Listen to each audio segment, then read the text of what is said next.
Olá, caríssimos, sejam muito bem-vindos a esse encontro para a gente falar sobre as grandes demandas tributárias hoje, né? Você está seguindo essa tendência? Pois é, meu nome é professor Marcos Relvas, atuo aí com direito tributário há muito tempo, criador do curso das grandes teses tributárias, né?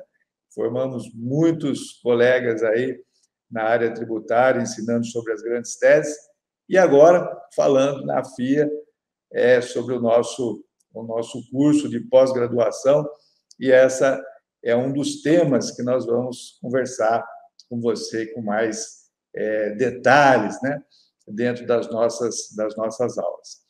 Então, o que eu gostaria de conversar com você hoje é sobre a ideia do advogado empreendedor. A FIA, Fundação Instituto de Administração, justamente trouxe, né, cursos na área tributária, né, na área do direito tributário.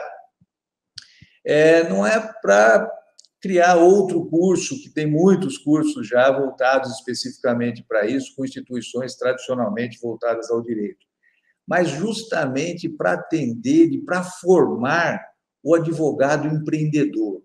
Uma instituição de empreendedores que forma empreendedores está agora com esse mistério de formar advogados empreendedores. E eu tive o privilégio de receber esse convite para criarmos então esse trabalho, essa proposta, essa perspectiva. Tá certo? Então, essa é a visão, a perspectiva que nós vamos falar hoje. Mas a questão que a gente vai colocar como ponto-chave aí, né, é o pressuposto sobre tributo. Quem está envolvido aí na questão tributária, às vezes nunca parou para pensar nisso, e quem não está, é um momento importante para pensar sobre isso, que é um pressuposto mundial, né? E nenhum ser humano, em qualquer país, há o desejo incontido de pagar tributos. Essa é uma realidade da área tributária, né? Você tem o fisco, você tem o governo em busca de recursos para poder atender às suas necessidades governamentais ou outras, né? Sabe-se lá, cada país tem a sua realidade. E nós temos, por outro lado, o contribuinte que paga aquilo sempre a contragosto. E por isso que uma das espécies tributárias é justamente o imposto, né? Então, esse é um pressuposto importante, diferente de outras áreas, onde as relações obrigacionais elas são mais equilibradas, né? Aqui não, aqui há sempre um que obriga e o outro que tem que pagar a contragosto. Veja que quadro que você está entrando, principalmente quando vai atender empresários, que é o principal cliente do advogado empreendedor. Claro que no direito tributário você pode atender também pessoas físicas, não tem problema, mas o empresário é o principal foco, né, de clientes do advogado empreendedor. Então, nós vamos falar um pouco sobre o ponto de vista empresarial, né? Porque é com eles que o advogado tributarista principalmente vai falar. Então, eu quero mostrar aqui para você uma perspectiva do empresário. E veja, o advogado empreendedor, ele vai ter que olhar sob essa mesma perspectiva. Não só porque ele tem que criar empatia com esse cliente que ele vai atender, mas porque ele tem que ter esse sentimento empreendedor e sentir também esses problemas que o empresário sente no seu dia a dia, especialmente voltado para as questões tributárias. Tá certo? Então, um ponto fundamental que nós vamos conversar aqui, para tudo que eu vou mostrar desse ponto para frente, né? Tudo que serve para um empresário serve para o escritório de advocacia, serve para o seu escritório. Então, se você achar que a advocacia é diferente e não precisa de visão empresarial ou empreendedora para ter sucesso, eu penso que esse encontro não seja para você. Aqui nós estamos buscando o advogado que tem essa visão empreendedora. E, portanto, tudo que nós falarmos aqui sobre empresas, né, vai servir para o advogado com duas visões, para ele, para o escritório dele, e como ele vai atender o cliente dele. Então, nós temos um cenário, né, atual de perspectivas econômicas para os próximos anos. Olha só, nós temos um ambiente, no Brasil, falando do Brasil, em outros países também, mas vamos falar do Brasil, um ambiente hostil para o empreendedor. Né? Não é um ambiente de facilidades, né, principalmente na área tributária. Nós somos o país que tem a maior dificuldade, a maior complexidade tributária do mundo.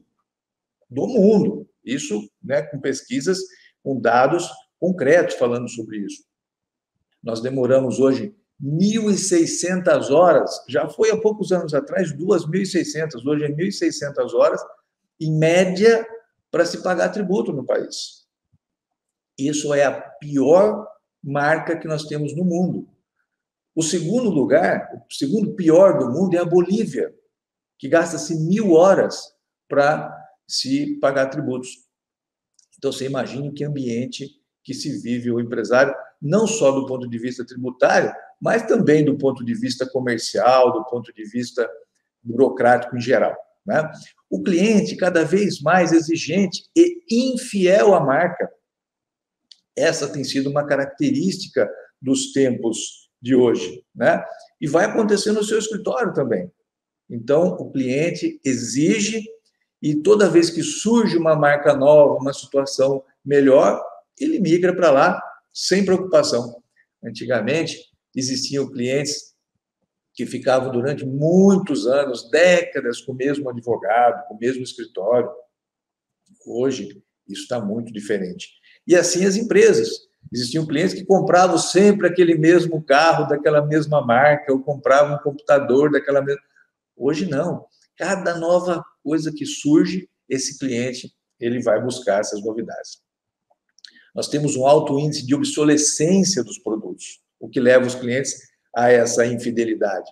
Porque ele está acostumado com um produto, de repente ele vê um outro que está com uma modernidade muito melhor do que a dele, o que aquele tem, o que ele estava acostumado, ele migra para o outro. As margens de lucro estão cada vez menores. Né? A competição está cada vez mais intensa. Qualquer empresa, qualquer negócio está desse jeito. A competição é universal, nós competimos com empresas do mundo inteiro. E não pense que escritório de advocacia é diferente. Né? Nós temos aí, estamos hoje com 1.300.000 advogados inscritos na OAB hoje, com a perspectiva de, no final de 2023, agora, ano que vem, 2 milhões de advogados. Então, a concorrência é muito grande, é preciso que você tenha um diferencial para poder conseguir ter as suas margens. Né? Uma alta carga tributária, que é o que nós vamos tratar aqui mais a miúde, um excesso de burocracia, lentidão da justiça, que afeta, né, a sociedade como um todo e, obviamente, nos afeta enquanto advogados. Né? E informalidade, tanto nos nossos colegas que, às vezes, não pagam tributos para exercer a sua atividade, quanto qualquer empresa também que está regularizada, que paga os seus tributos direitinho, aqueles que não pagam, né, que estão na informalidade, criam uma concorrência desleal. Então, cada vez mais, né, os produtos e serviços da mesma linha terão o mesmo preço e a mesma qualidade. Então, se você oferece no seu escritório um serviço que ele é parecido com o de outro advogado, o que o cliente vai escolher? O que oferecer mais barato, sabe? Então, assim é também com qualquer outra empresa, qualquer outro serviço, qualquer indústria, qualquer comércio, é dessa mesma forma. Observe como nós estamos em pontos diferentes, mas com a mesma perspectiva, escritório de advocacia e qualquer outro negócio, tá certo? Então, você vê hoje determinados produtos de consumo, né, que têm qualidades muito semelhantes. Tá? Então, o que você vai comprar? O mais barato. Então, é proibido se falar em qualidade, bom atendimento ao cliente. Se não tem qualidade e bom atendimento ao cliente, está morto.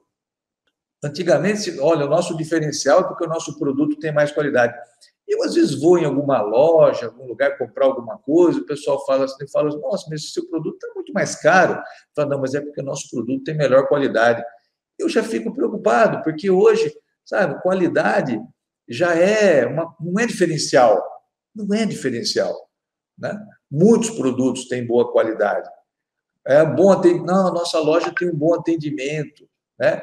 Muitas empresas têm muito bom atendimento. Se não tiver bom atendimento, não prospera, né? Então, nós estamos competindo com empresas e marcas do mundo inteiro. Então, o poder migrou da mão do empresário para o cliente. Tá? Não é mais o empresário que diz o que ele vai oferecer, a forma que ele vai oferecer, é o cliente que exige, que quer, que escolhe. Né? E também não é mais o maior que engole o menor, e sim o mais rápido que engole o mais lento. Saiu alguns anos atrás uma pesquisa numa revista jurídica, onde entrevistou várias grandes empresas, grandes e médias empresas, procurando quais são as qualidades que essas empresas veem, buscam, procuram num escritório de advocacia, numa banca de advocacia. Tá? E sabe qual foi? A maior de todas, disparado. Né? Agilidade. Um escritório de advocacia hoje precisa ter agilidade para ter bons clientes. Então, veja que está exatamente de acordo com esse ponto. E isso se aplica a qualquer outro negócio, a qualquer outra empresa. Né?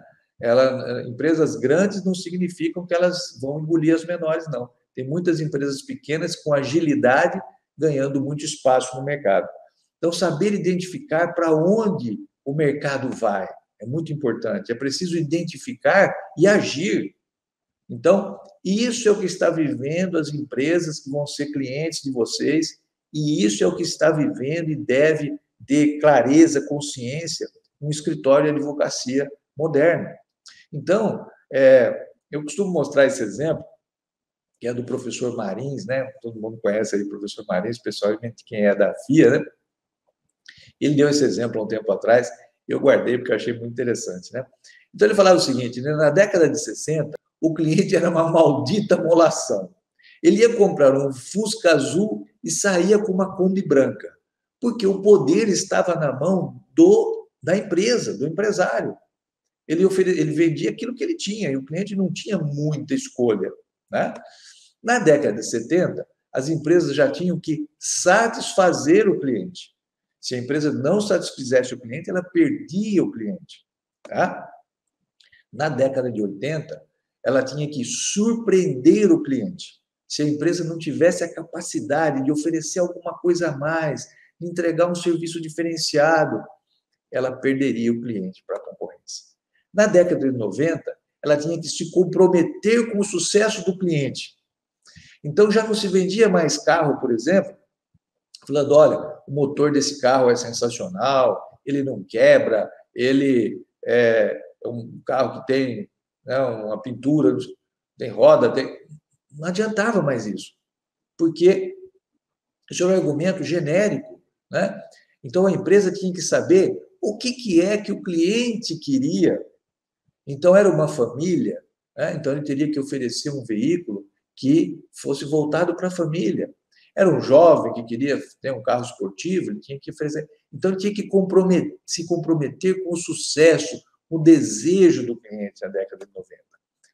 E hoje, né, da década de 90 para cá, é preciso que você seja um solution provider. Você tem que mostrar para o seu cliente que você é capaz de prover a ele soluções, ou que a empresa precisa, está procurando em você, ou até que a empresa nem sabe que tinha, e você leva para ele uma solução que vai trazer benefício importante para a empresa. Né? Então, é importante seguir praticamente tudo, né? Satisfazer o cliente, surpreender o cliente, se comprometer com o cliente e ser um solution provider. Isso precisa ter essa consciência para o escritório de advocacia, e todas as empresas que você for atender, ela vai estar olhando por esse prisma no mundo empresarial. Então, a prestação de serviço personalizada é o novo nome do jogo. comprometendo-se com o sucesso do cliente e criando soluções para ele. Na área tributária, ela é pródiga nisso. Né? Vou mostrar algumas coisas para você. É muito importante que você mostre, não, olha, eu vim aqui trazer esse serviço aqui, padronizado, eu vim aqui fazer esse trabalho. Não, eu vim aqui fazer um trabalho personalizado que só a sua empresa vai ter. Né? Se eu for levar o meu trabalho para outra empresa, será diferente. A sua empresa vai ter um trabalho personalizado dessa forma. Né? Então, isso é um fator muito importante. O diferencial no preço e prazo está quando toda a concorrência é ruim. Né? Quando você tem um diferencial no trabalho, né?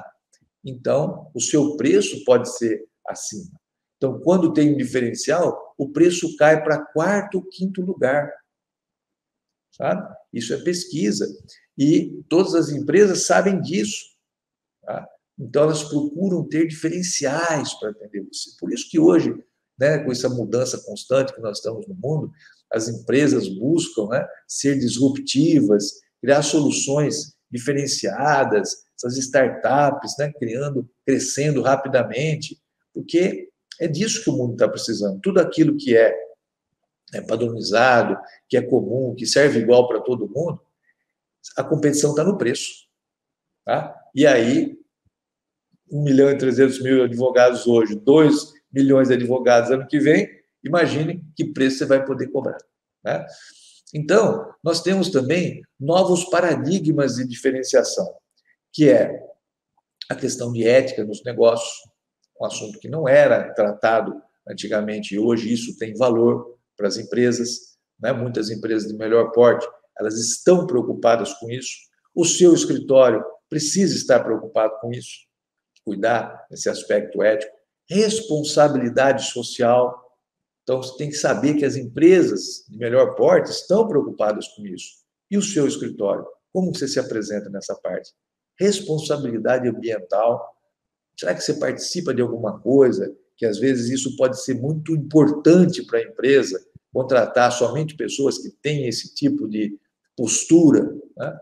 Às vezes, isso pode ser um diferencial. Às vezes, isso pode ser o que vai fazer ele escolher entre você e um outro que é tão bom quanto você.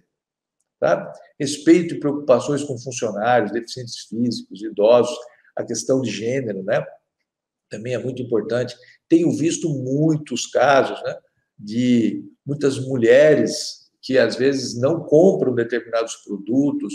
Outro dia eu vi um grupo de mulheres comentando que elas não iam participar de uma live, olhem vocês, elas não iam participar de uma live que ia ter alguns advogados falando, porque só tinham 3 homens falando, não tinha nenhuma mulher. Olha, sabe, esses 3 colegas possivelmente nem pensaram nesse problema, mas estava gerando impacto lá na audiência deles. Então, veja vocês a importância disso. Seleção e respeito com os fornecedores são situações que seus clientes vão ter. Preocupação com o Código de Defesa do Consumidor, e hoje eu diria mais, acrescentaria mais um ponto aqui, que é importantíssimo para nós, que é o compliance tributário.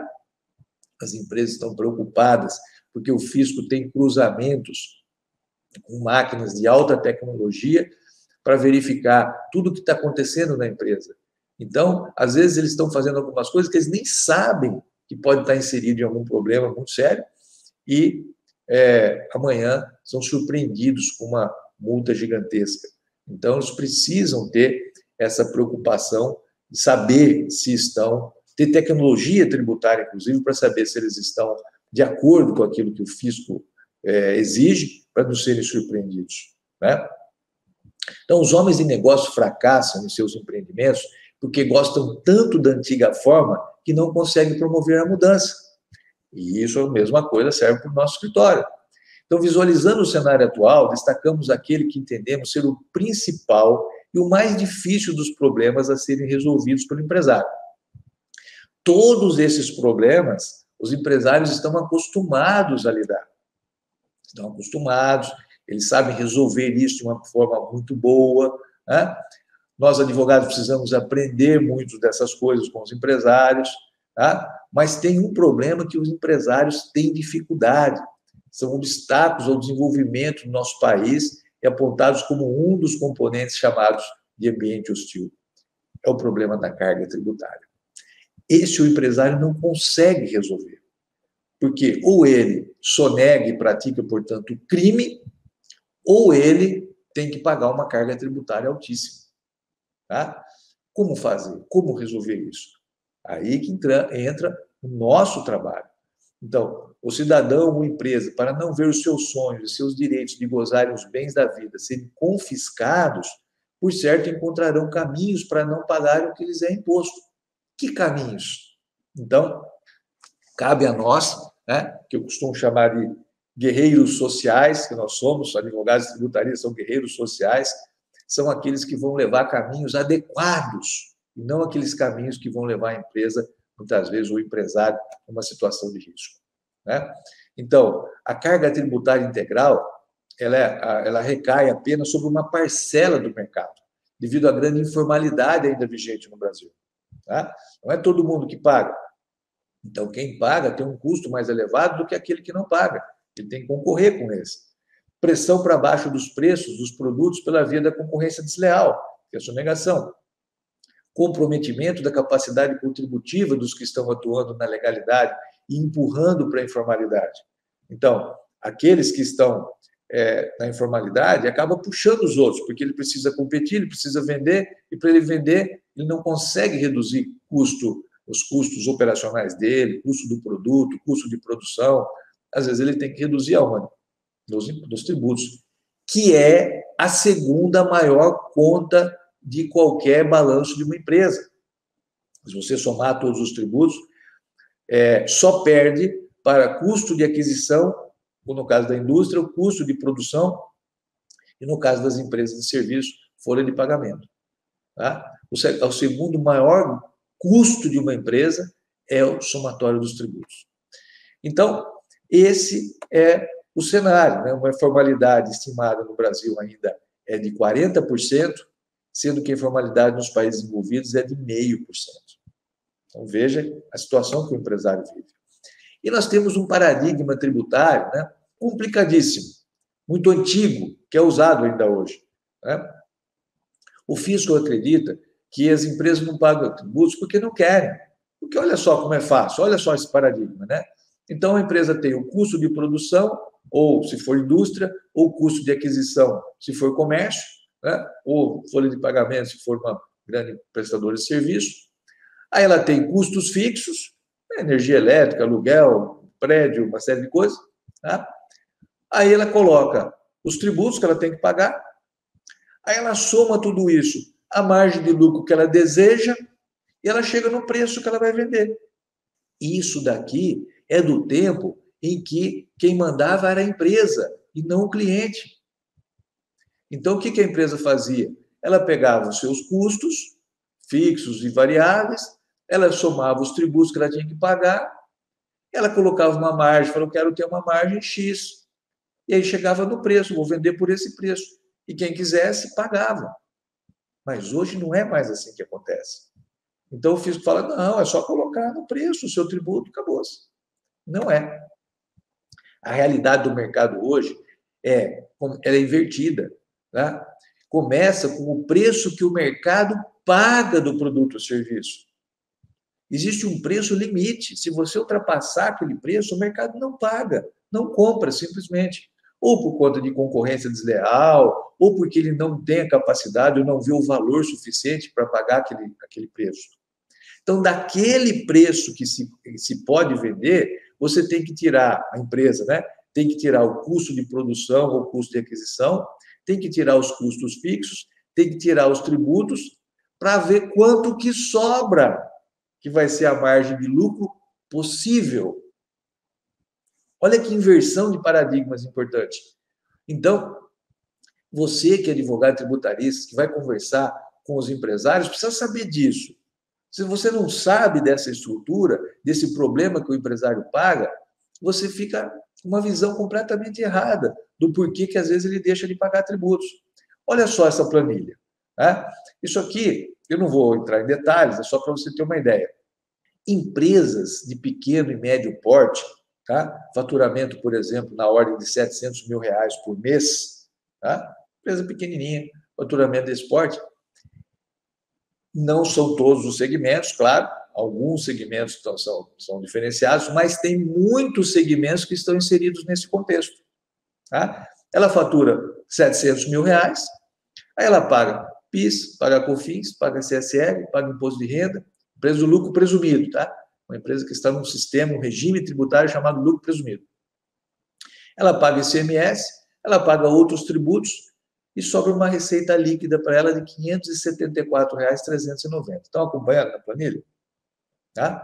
Ali tem igualzinho receita líquida. Aí ela tira os custos variáveis, custos com perdas e inadimplência, o lucro bruto dela cai para 91.390. Tá? Aí ela tira a despesa com o pessoal, isso nós estamos falando de uma empresa de comércio, tá? Custo de aquisição do produto, que normalmente é 60%, 70% do faturamento da empresa. Aí ela tem despesa com folha de pagamento, fundo de garantia, contribuições previdenciárias, custos fixos, com água, luz, telefone, total, né? Custo fixo com cumprimento de obrigações acessórias. Olha quanto que vai dar o lucro líquido dela. Negativo. O que significa isso? Que uma empresa nesse segmento, que tenha mais ou menos esse tipo de custo, né, ela vai trabalhar e todo mês ela vai ter prejuízo se ela pagar todos os tributos. Veja você. Né? O que vai acontecer? Você acha que essa empresa vai pagar todos os tributos? Ela pode reduzir o custo do produto que ela paga na indústria? Não consegue. Ela pode reduzir a folha de pagamento dela? Ou deixar de pagar a folha de pagamento? Não consegue. Né? Então, ela não consegue deixar de pagar água, luz, aluguel. Ela não consegue deixar de pagar nada disso. Então, o que ela vai deixar de pagar? Porque a consequência virá mais à frente? Tributos. É onde vem a sonegação, é onde vem os problemas. Então, esse é um quadro, como eu já falei, não se aplica a todos os negócios, obviamente, mas muitos deles estão muito perto dessa situação. Tá? A mesma coisa uma empresa, se fosse uma empresa do lucro real, tá? Mesma coisa, lá. O prejuízo seria ainda maior.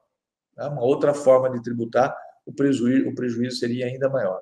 Então, nós temos um quadro que as empresas de pequeno e médio porte, dependendo do segmento, dependendo do custo dos seus produtos, ela, para pagar todos os tributos, ela tem prejuízo todos os meses. Né? E aí, professor, mas como é que faz, né? A empresa tem que fazer o quê? Parar de trabalhar? Não, existem mecanismos que ela não precisa cometer crime nem parar a sua atividade para ela reduzir essa carga tributária, que são coisas que nós vamos aprender, né, nos nossos trabalhos, no nosso curso. Então, o fisco brasileiro cobra tributos sobre salário, sobre faturamento e movimentação financeira, gerando cascata. Além disso, em muitos casos, descumpre a Constituição Federal e a lei através de atos administrativos, onerando ainda mais as empresas, incluindo criação de tributos inconstitucionais. O Executivo legisla livremente através de atos administrativos, e o empresário fica sujeito a esse tipo todo de coisa, né? E, se ele quiser seguir tudo direitinho, muitos negócios vão ter prejuízo no final de todos os meses. Então, cabe a nós, guerreiros sociais, né, levarmos soluções legais para essas empresas conseguirem sobreviver e ter, né, oportunidade no nosso país. Então, como as questões tributárias podem contribuir para ajudar a empresa nesse cenário? Quais são as soluções para esse cenário? Então, veja só, uma delas é a evasão fiscal, que é o quê, né? É a sonegação, é uma fraude qualquer, deixar de pagar o tributo. E hoje ela é inviável em função dos riscos, inclusive de prisão para os empresários. Então, essa não é uma boa estratégia. Mas muitos, por não saberem uma boa estratégia, acabam usando desse caminho. Tá? Então, nós vamos estudar também a respeito do que sejam esses termos técnicos. Né? O outro é elusão fiscal. Tá? Aqui nós não temos tempo para isso, mas nós vamos estudar o que é a ilusão fiscal, como é que funciona, quais são os meios, mas ela é um mecanismo que as empresas utilizam dentro da legalidade, mas que descaracterizam efetivamente o negócio. O objetivo é exclusivo de esconder o tributo. Tá? O risco é menor, mas também é uma prática que o fisco pode reverter e autuar a empresa. Então, a elisão fiscal, ou chamado planejamento tributário, né, hoje essa ideia se expandiu, né, para a chamada governança tributária. Esse é o caminho. Tá? Então, o que nós queremos? Uma das coisas que nós queremos formar os nossos profissionais, para que entenda todo esse cenário, entenda todos esses caminhos e os riscos dele, e entenda que a elisão fiscal, que muitas vezes é mal compreendida até por pessoas do fisco, ou o planejamento tributário, e que hoje está dentro de um contexto maior, que nós chamamos de governança tributária, né, é que vai oferecer esse tipo de possibilidade para as empresas. Mas o advogado pode trabalhar na governança tributária? Sim, a governança tributária ela se origina lá na contabilidade, né, com auditores fiscais fazendo trabalhos de planejamento tributário, basicamente. Mas nós encontramos, né, o que a gente chama de governança tributária para advogados. Qual é o papel do advogado na governança tributária? A governança tributária ela é uma área multidisciplinar. Então, não é uma coisa que você vai trabalhar sozinho. O advogado está muito acostumado a trabalhar sozinho. Né? Eu costumo dizer, é um lobo solitário. Mas hoje, nesse mundo 4.0 que nós estamos falando, ele é um mundo que não cabe mais o trabalho solitário. Ele precisa, né, você precisa de parcerias, você precisa trabalhar com equipe, você precisa trabalhar com equipe multidisciplinar para poder levar efetivamente resultado e participar dos ganhos desse resultado. Então, tradicionalmente, essa solução tem sido dada por contadores de forma isolada, e a complexidade do mercado hoje tem exigido mais dois elementos fundamentais. Alta tecnologia, então você precisa se associar à alta tecnologia, conhecimento jurídico tributário em toda a sua amplitude, e não apenas na utilização de atos administrativos indicados pelos plantões fiscais, que normalmente é onde os contadores recorrem. Tá? Então, todo esse trabalho de governança tributária era feito por contadores que buscavam as informações nos plantões fiscais, através do próprio fisco orientando como fazer. E era mais difícil de você encontrar soluções a partir daí. O advogado, ele tem uma visão mais abrangente. Ele olha a questão da hierarquia das leis, ele olha a questão da constitucionalidade, ele vai encontrar caminhos, tanto judiciais, para questionar esses pontos, como ele vai encontrar meios, né, de fazer uma consultoria para a empresa e trazer parcerias com alta tecnologia para buscar resultados, inclusive, mais rápidos e colocar a empresa dentro de um trilho de legalidade e economia. Né? É aí que surge com grande valor o papel do advogado consultor tributário, para ingressar numa atividade multidisciplinar de governança tributária, para trazer efetividade para que a empresa pague o menor valor possível dentro da legalidade e recupere ainda o que pagou a maior nos últimos 5 anos. Isso é possível. Usufrua de eventuais benefícios fiscais e obtenha compliance tributário para a sua segurança de todos os atores internos, clientes, cadeia produtiva. Tá? Então, esse é o nosso papel. Esse é o papel do guerreiro social, que somos nós, advogados tributaristas. Então, você tinha consciência dessa oportunidade e visão dessa nova forma de olhar a carreira tributária, né, sobre um prisma mais abrangente, não só sobre aquele prisma forense, né, que você vai lá e resolve aquela questão específica e tal, mas olhar por cima, olhar sobre um plano muito maior e multidisciplinar. O que você tem feito para se diferenciar como consultor jurídico, né, de recuperação administrativa, ou de planejamento tributário, ou de gestão tributária? Qual a diferença desses termos? Ou talvez num nível ainda mais alto, como um consultor de governança tributária. Como é que você tem se preparado para isso? Essa é o que eu chamo de a grande trilha tributária, que pode começar aqui para você nessa jornada, né, de lives que nós estamos fazendo aqui, gratuitamente, né, e nas próximas semanas ou nos próximos encontros aí nós teremos mais algumas, para você ir já tendo esse conteúdo, essa visão, essa informação, já ir se preparando, já ingressando nesse processo, para que quando você fizer parte do nosso curso de pós-graduação, você possa, então, estar habilitado e preparado para entrar nisso. Então, queridos, era isso que eu queria passar para vocês, né, nesse encontro de hoje.